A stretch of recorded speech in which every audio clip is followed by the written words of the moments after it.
சொல்லு மகா. ஷோ, சிவ பூஜையில கரடி புந்த மாதிரி இந்த தொல்லை என்கிட்ட வந்து உட்காந்துருக்கு இப்போ. சொல்லு மகா, என்ன விஷயம்? எல்லாம் நம்ம எசக்கிய பத்தி தான்க்கா. என்ன விஷயம்னு சொல்லு. எசக்கிக்கு இதுக்கு முன்னாடி இந்த வீட்டுல எந்த பொறுப்பும் கொடுக்காம இருந்தீங்க. இப்ப அவன் உங்க மருமகன் ஆயிட்டான். இனிமே அவனுக்குன்னு சில பொறுப்புகளை நீங்க கொடுக்கணும்னு நான் நினைக்கிறேன்க்கா. அப்பதானே எதிர்காலத்துல அவனால காயத்ரியை சந்தோஷமா பாத்துக்க முடியும். எசக்கிக்கு நான் என்ன பொறுப்பு கொடுக்கணும்னு நீ எதிர்பார்க்கற?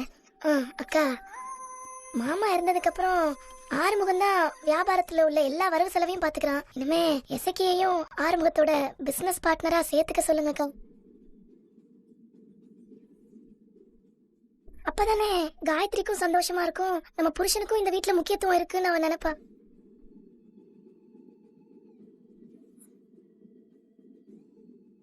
என்னக்கா நீங்களே இப்படி யோசிக்கிறீங்க? இசைக்கு உங்க மக கழுத்துல தாலி கட்டிருக்காங்க. அவனை வெறும் பையலா இந்த வீட்டுல உட்கார வச்சிருக்க போறீங்களா, இல்ல அவன் ஆறுமுகத்தோட பிசினஸ் பார்ட்னரா சேர்த்து அவனை கௌரவமா இந்த வீட்டுல வச்சுக்க போறீங்களா?